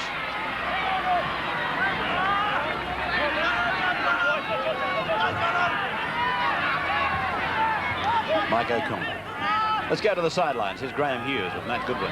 Matt, nice important clash. Penrith, of course, are starting to win away from Penrith Park, but even though you're at home today, people are also starting to say, are Penrith going to start to put 1 and 2 wins together? Yeah, well, it's get a consistent form about you, but slow start to the season, but they're starting to string a few wins together now, so I think they're fairly confident today. Well, you know all about the forward clashes. I think the key to this one today might lie in the front row. Bowman and Gerard up against Jarvis and Craig Young. Yeah, that's correct. Yeah, it's usually controlled in the engine room, so a big game from those two will, could sway it. Timmy Sheen's obviously missing you. The broken thumb, at what stage are you at now? Out of class 2 days ago, and I've got 3 weeks. I should be back on the paddock. Look forward to that. Thanks, man. Yeah, looking. It's Broman. Alexander, little chip. He knew they're up flat. Izzard's going very fast. He'll get the ball. His support. Connor. He held it back. Got it to Alexander. Alexander. He's going for the corner. It's a try. Oh, that's a great try. It was all Greg Alexander. It was all Greg Alexander with a touch of icing on the cake from Izzard and Connor. This is a superb rugby league try. Izzard was able to recapture. Connor dummied one way to Alexander. He knew that he was selling him a dump. Alexander switched direction, and a beautiful try comes for the Panthers. Alexander's got that marvellous ability to know his capabilities. He knew he could chip the ball over the top, and he knew that Izzard could get it back. If you look in the back play here, Haddock came in to make a tackle. He ran into the back of Izzard as he tried to get Alexander, but it wasn't illegal. It was a play-on situation, and that's a great Penrith try. Here it is again from another angled camera. Craig Connor does a good job here. He could see that player O'Connor coming in. He was going to swamp Alexander, and Connor called him around him, and that put Alexander into what we call free space. Good try scored by the current Dally M Player of the Year, Greg Alexander. Here he is with the attempted conversion from the touchline. 22 out. They don't come any more difficult. Angle-wise anyway. A great start for Penrith. His kick's coming around, but it's just offline. And so the Panthers lead St George 4 points to nothing.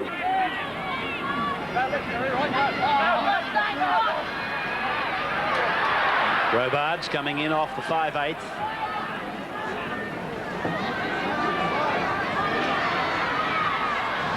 Lydiard with a bit of open space to work in. Good chase by Chris Johns and by Funnell.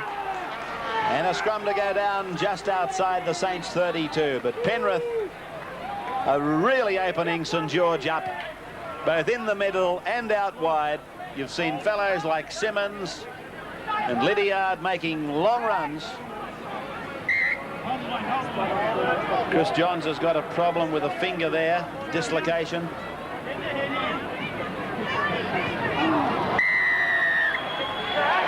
Now it's a penalty to Penrith. Feed across against Chris Guida.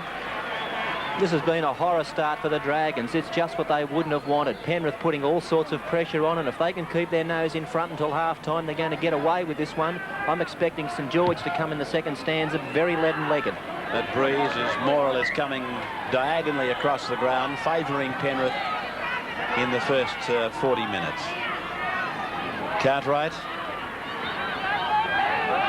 15 metres out from the line now. This is Connor.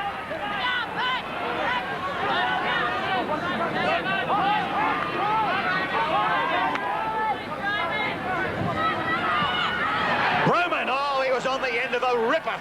Great hit by Selby. Tackle by Selby. Alexander holding it back, jinking around. They'll score again. Yes, Lydiard scores for Penrith. Well,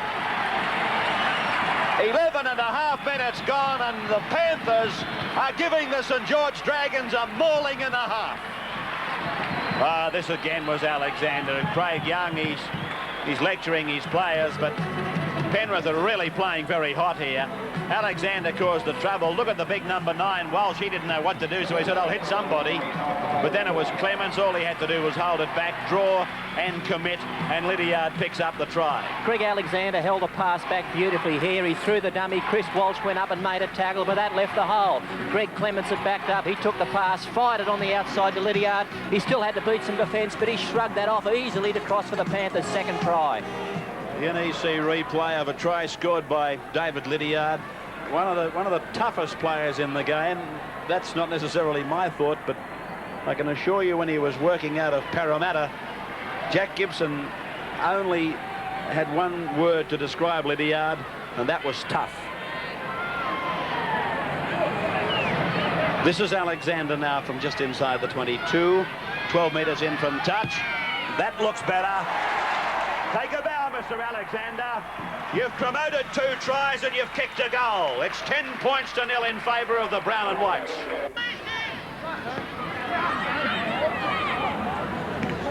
Cartwright.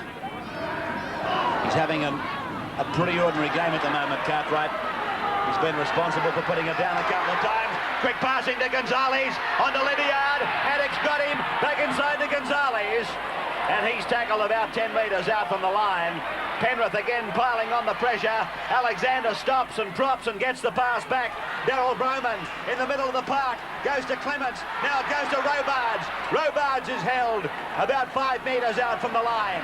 5 tackles gone for Penrith as they come to the blind side. Clements puts a kick in, but it's taken by Funnell, and he's grounded in goal, so it'll be a line dropout. There are some tired St George players out there. The chip came over the top and no one went back to help Funnell whatsoever. They just stood and watched him and hoped that he was going to get the ball.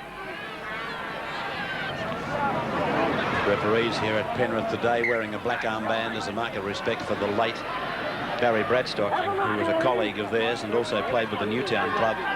He was a fine citizen and a great ambassador for Rugby League, and passed away just a couple of days ago. A minute of silence was observed here at Penrith Park before the match. And from all in Rugby League to his family and friends, our deepest and sincerest sympathies. This is Walsh now, Chris Walsh. Saints getting a little bit of momentum up now. This is Guida. Gee, they haven't seen as much football as Penrith. This is Haddock. Linane cuts out O'Connor. It's bounced out in the middle of the park. Oh, here's trouble. Izzard's able to pick it up. Then he gets it away to David Green. Green is tackled out there by Morris. It was very much a one-on-one situation for Morris because Green and he were certainly just eyeball to eyeball. There was nobody else in the football game. The last couple of matches I've seen St George fullback Glenn Burgess. He's made uncustomary mistakes like that one, and I just wonder if there's something wrong with him because I'm not used to seeing him make handling errors. This is Brian Johnston. A sparkling start for Penrith. Linane Cuts out Haddock, out the back for Selby.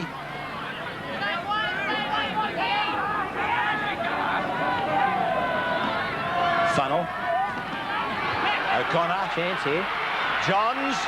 They'll go all the way unless Alexander pulls off a ripper. No, it's inside for Steve Morris, and the Saints have struck back. Both wingers playing a vital part, but it was probably engineered more than anything by Steve Funnel, the second rower. They got some momentum off Selby, and then Funnel held that ball back for O'Connor. Johns wasn't going to hold it, and then he did. Then Morris came out of nowhere off his right flank to link up with the left flanker, and the Saints are back at 10 points to 4, but it'll be pretty easy stuff for Mike O'Connor. Put this down to Braz Izzard's mistake. He came in to make a tackle that he never had to make. That created the extra man out wide. Funnel took advantage of it. The ball moved on to Johns. Steve Morris came up in support on the inside, and once you give him a look at some open space, it's shut the gate.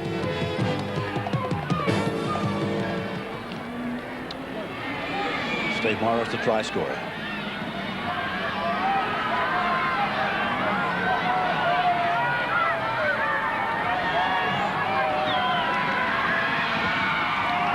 O'Connor with no mistakes, and 10 points to 6 is the new scoreline in the NEC big game. Penrith leading St George.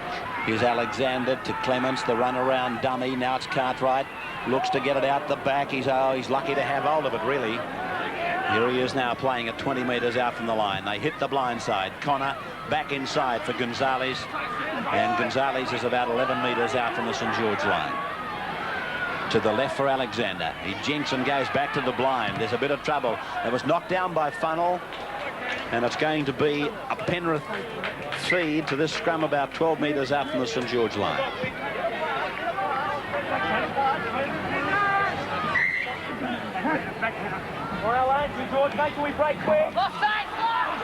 Alexander to the open side. The cutout pass. Robards was swamped there by Mike O'Connor. They've got to go quick to the left. Alexander, Izzard, the run around makes the extra. Cut out ball to David Green, and Green is tackled about 15 metres out from the St George line.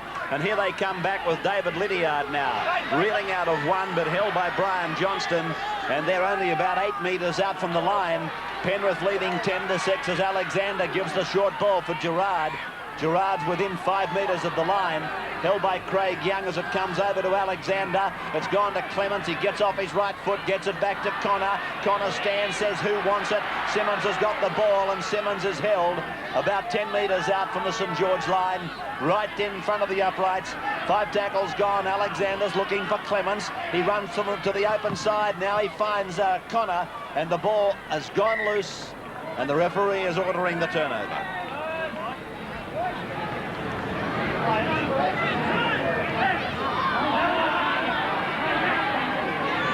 Guida, Jarvis.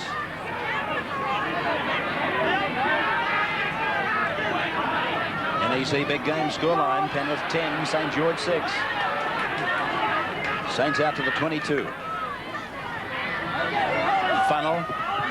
There's been a noticeable improvement in St George in the last few minutes. As far as their defence is concerned, they held tight under considerable pressure from Penrith. But now with the ball, they're starting to make forward progress, and one can only wonder how long they can keep this up for. Lanane. Robards.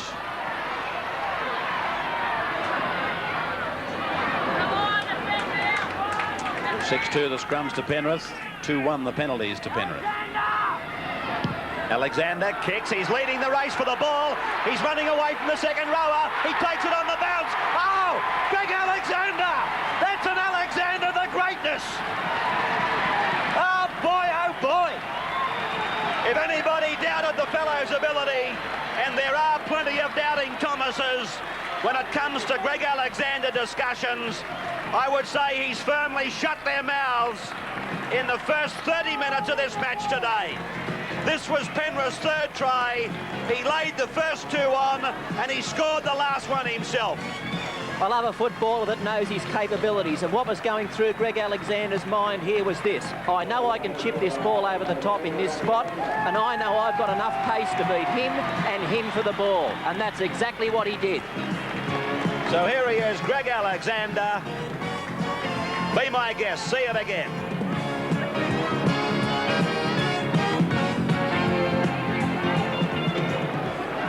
Oh, that was beautiful stuff. That was almost like the #1 page out of a Steve Mortimer novel. The Archbishop of Canterbury couldn't have done better than that. Well, I wouldn't be surprised if Graham Hughes would argue with that comment. I certainly wouldn't, Ray. That was an absolutely brilliant try, and I think there's some of the greatest sights in rugby league these days with the defences the way they are. Mortimer, Phil Blake and Greg Alexander, they've got it on their own. You said it, you said it. So Alexander gets the extras. All he's got to do now is pick up the cans after the match. He's doing everything here today. 16-6 in favour of the Panthers. Chrissy Guida picked up by Linane. St George desperately working for points.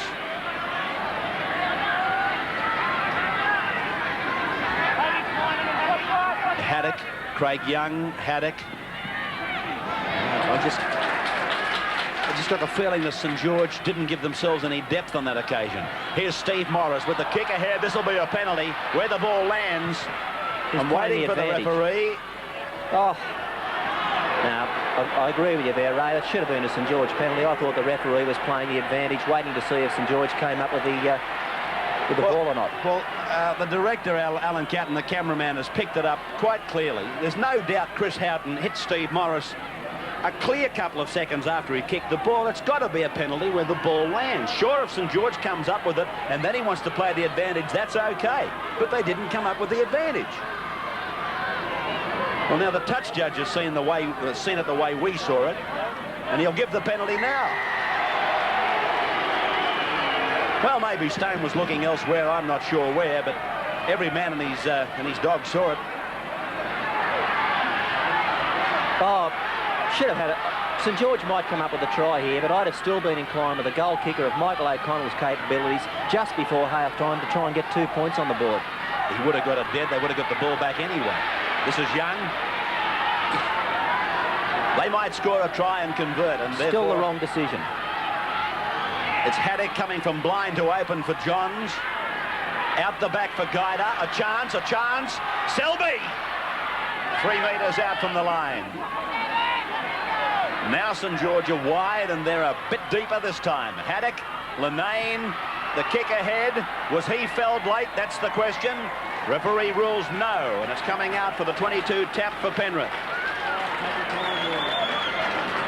This was the kick by Steve Linane, and I've got no queries there that the referee was quite right. Player had launched himself into the hit, but on the other occasion, it was a blatant late tackle.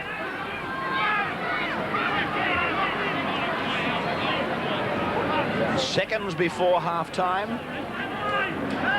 Penrith 16, St George 6. I don't want to be ultra critical of Penrith and the way they promote football, because they're a great promoter in their own right of the game, but if there's a scoreboard in Australia that I find difficult to read, it's the one here at Penrith.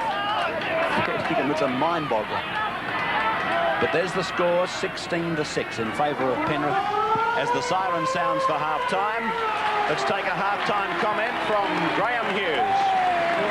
Ray, I'm just not prepared to write off St George at this stage. If you think back to last week, Penrith, it cost them badly when they came up against Manly. They only played for 40 and not 80 minutes. A great first half from them today. But if there is a chance for St George, it should be in the first 10 to 15 minutes. Penrith, really, in that stage of the game, have got to concentrate very heavily on their defensive line. Cartwright.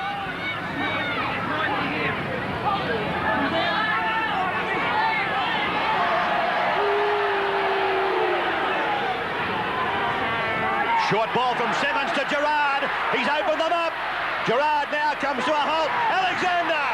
Clements is on his outside. Clements is looking for somebody. He finds Gonzalez, but he puts it down out wide. Crowd goes back to their seat. It's a match that's been allowed to run along in the penalty department. Craig Connor, only 7 penalties in the match. 4-3 to St George.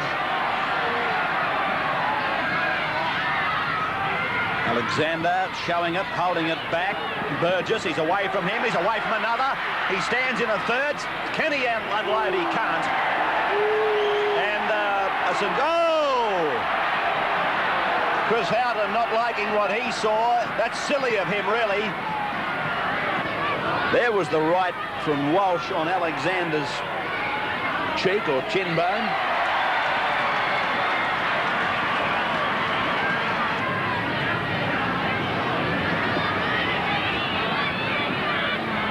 Two out of 3 for Alexander.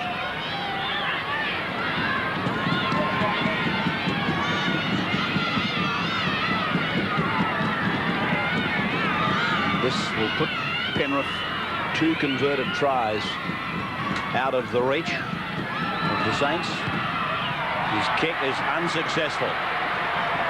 So 16 points to 6 the score in favour of Penrith, no change.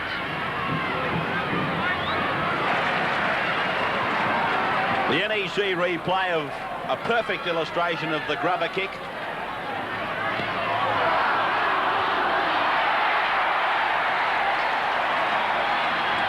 Connor to play it. And get ready for Penrith to seal this one. Alexander. They think he must be wearing no deodorant or something. Nobody wants to put him down. Roy Simmons. Penrith are just about to put this one beyond doubt. Clements. Thank you, Nostradamus. Gerard! Just as well they tackled him, he would have taken the uprights with him.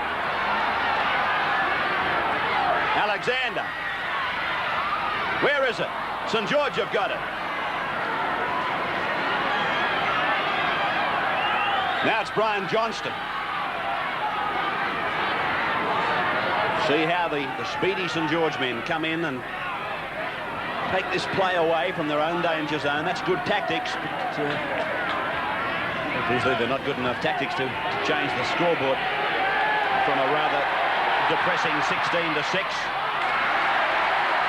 Well, Steve Morris kicked that as hard as you could possibly see the ball kicked, and Chris Houghton still came up with it from almost point-blank range.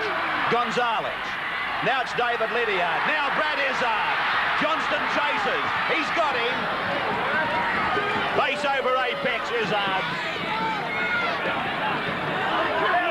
See it again on the NEC replay. Gonzalez was taken by Mike O'Connor. Lydiard got it in for Izzard, and then Johnston puts him on the merry-go-round. Have a look at him go. Alexander. Clements out the back for Connor. Now it's away to Alexander, picked up by Izzard, spun away with his back turn. Chris Johns is in the clear. How fast is Lydiard and Alexander? Alexander, he's gone. Lydiard's not though. Oh, what a magnificent tackle by David Lydiard. But the Saints, they should score here. Perry Haddock, he's gone back to the middle. There were 2 men to the right, unmarked. Steve Morris is waving to the players in the middle of the park saying, what about me out here?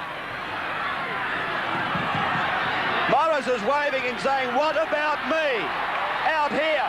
Gentlemen, please. Alexander still receiving attention. I don't think Slippery can believe it.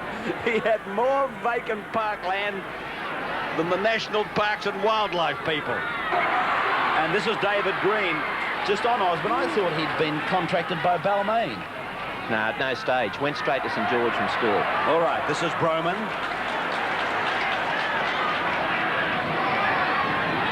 Cartwright.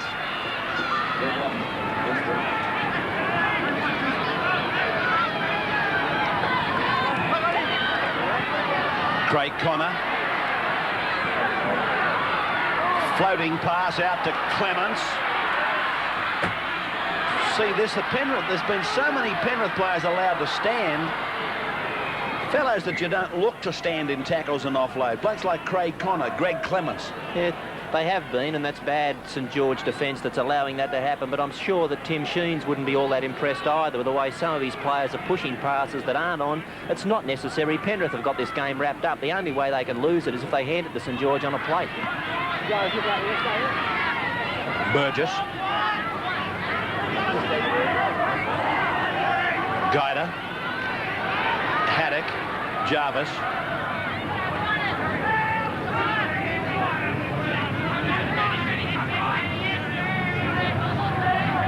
Young. Put down by Johns. That's off the boot of Lydiard. The referee said that's right. Lydiard's going, oh, very close. But a good full-back tackle by Burgess. Well, isn't this competition? Lydiard! Lydiard to within 2 metres of the line. Alexander's the dummy half. That's Simmons. He's within a metre of it. Alexander gets it back for Robards. Robards pulled down by Perry Haddock. No, it was Steve Robinson. Gerard to Alexander. Izzard. Rubber kick ahead. He might still score. Yeah, they'll score. Yeah, Chris Houghton. Chris Houghton has scored a try. I'm not so sure he forced it with downward pressure.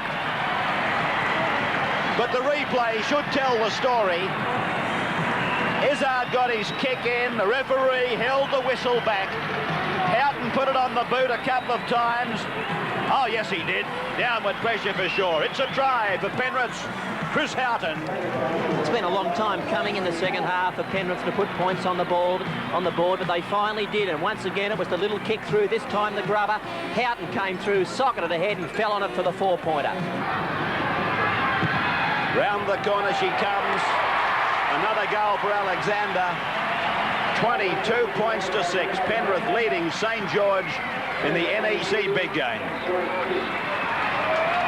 Sideline comment. Let's go to Graham. Well, Ray, just wait for this ovation from the Penrith Park crowd as Greg Alexander leaves the field. Henry Foster has gone on in 20 to take his place, and the king of Penrith Park today takes a well-earned rest. Well, that's what that phone call was all about, ladies and gentlemen. That was Tim Sheens telling that runner to get Mr. Alexander off and give him first use of the showers. We might need him next week. Jarvis inside the 22. 11,357 here at Penrith Park today.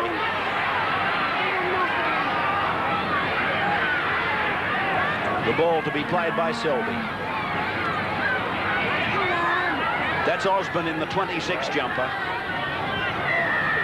It mightn't. There's a penalty to the Saints. Stealing the ball against Penrith. Guida. Henry Foster is on. Out to Haddock, on to Young. Turns it inside. Selby went without it. And it's a knock-on and a scrum to go down.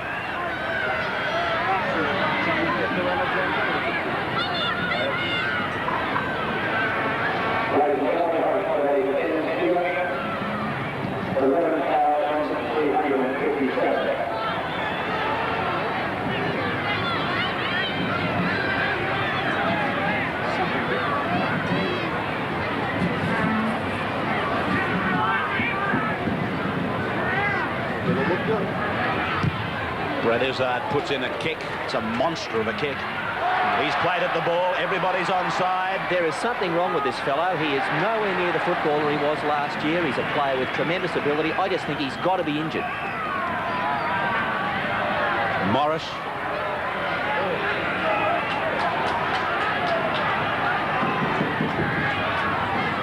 '26 is Osborne.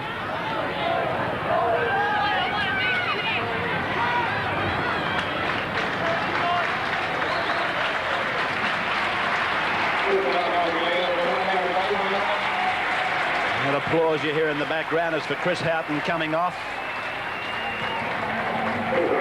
Well, We've been able to get that backpack camera of ours into the first aid room. Graham Hughes is there with Greg Alexander. Greg, an absolute super performance from the Penrith side today. Yeah, it was a good effort. I think we went out there in the right frame of mind, and you know, that first 10 minutes, I think caught St George unaware, and we just went on from there. Yeah, and also backed it up in the second half. I think against Manly last week, you're probably guilty of only a 40-minute performance. Yeah, that's right. I think 10 minutes after the first half, we went out there, and like if they didn't score, then no one knew when to score, and that's what we did. I'll take you through it, the try of yours when you put through the kick. What was going through your mind? Well, I was just hoping for a good bounce. I just saw Glenn Bird just out of position, so you know, I was over to go. Any problems here with the shoulder? No, just a ligament strain, I think I had. Great performance, Greg. Thanks, man. All right, Ray, back to you. Give him a monitor, Graham. He can watch the last part of it. Good on you, Greg. Thanks for giving us that interview. Here's Jarvis. Greg's a player in the past that's had some criticism, and you know, he's one of those young men that when things go wrong for him and he gets criticism and deserves it, he takes it on the chin. Chrissy Guider, the little fellow's down to the 22 line, gets a pass away. Mike O'Connor can't go on. And David Lydiard, for the second time in this match, comes from the clouds to save a try. Morris now, grab a kick ahead, and again, Izzard forces the ball. Line drop out to restart. So here's Stevie Morris with the little kick ahead. I'm starting to wonder how close St George are to maybe bringing Steve Morris back to the base of the scrum.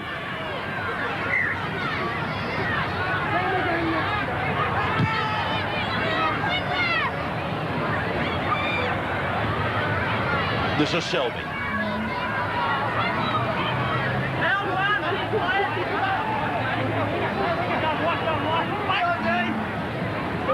Osborne in 26. Here to go, Davey. Here to go. A matter of seconds remaining.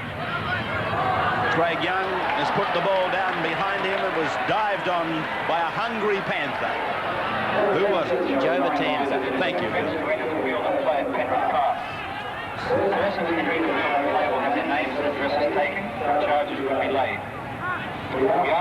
Foster.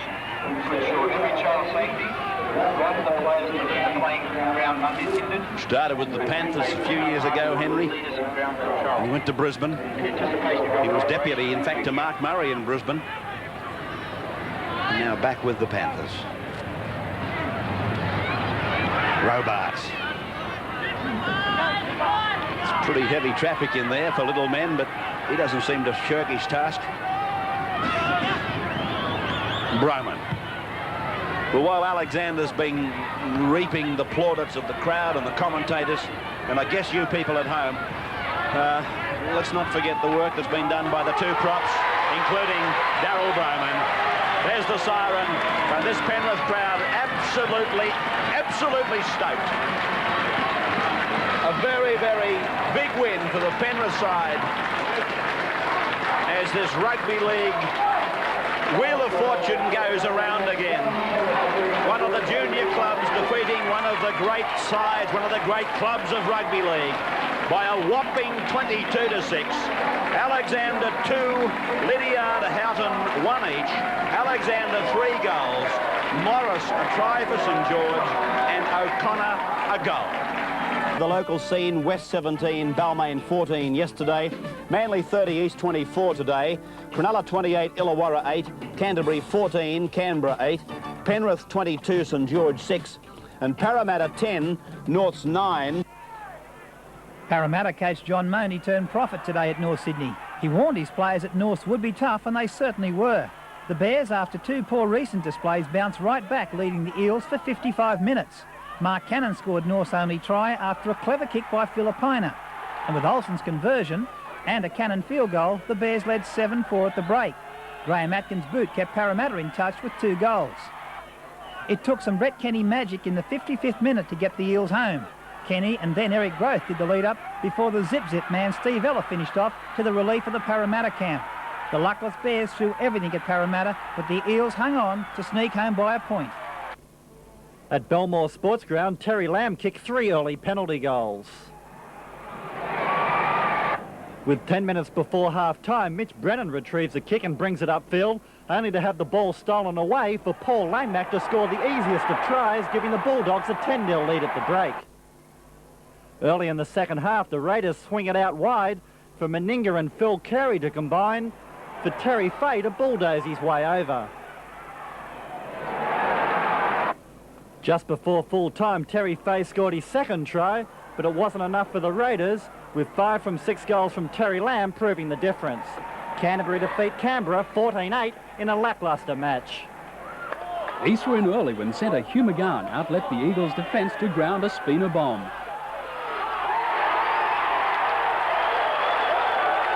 Manly struck back soon after when Blake came in from his wing. The ball goes out to Mitchell Cox, who finds Marty Gurr. Gurr sends young David Ronson over for yet another try.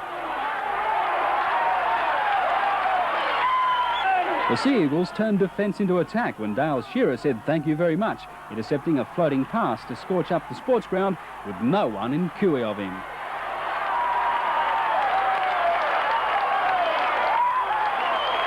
Shortly before half-time, Manly notched their third try thanks to Ron Gibbs and pacey hooker Mal Cochrane, who scooted away.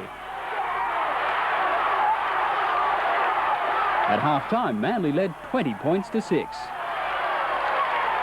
Although East got the better of the second half, they had to battle with 12 men when Trevor Gilmeister was sent off for a high tackle. Manly won 30-24. At the Ronson field, Jack Gibson's Sharks got away to a bright start, crossing for the first try after just 11 minutes when Chris Whittle touched down to grab a 6-0 lead. The Sharks maintained that advantage for most of the first half before the Steelers rocked them with 2 tries in 3 minutes, the first by Steve Larder. And when Greg Mackey scored just 3 minutes later, the Steelers were back in business with an 8-6 half-time lead. But whatever Jack Gibson said to the Sharks at half-time would be worth bottling as the Cronulla boys moved into top gear in the second half to run out easy winners by 28 points to 8. Well, let's have a look at the premiership table. There it is. Parramatta 16, then Manly South on 14, Canterbury 13, Balmain, Penrith and Norths on 10 points, along with St George. Then a bit of a gap to Western Suburbs 7, Illawarra, East and Cronulla on 6 and Canberra on 4. Next weekend and of course Mother's Day weekend, St George play Easts, Illawarra Wests, Balmain Penrith, Manly Norths, Parramatta Canterbury. I guess there'll be a few dads taking mum to the football next Sunday. Canberra play Souths and Cronulla have the bye. Well, what a week of rugby league it's been. Of course, we had the National Panasonic, the Commonwealth Bank Cup, the Winfield Cup and the Challenge Cup. There's not very much more we can do for you. Certainly this week there isn't anyway. And I look forward to going around with you when next we get together in this week of Rugby League.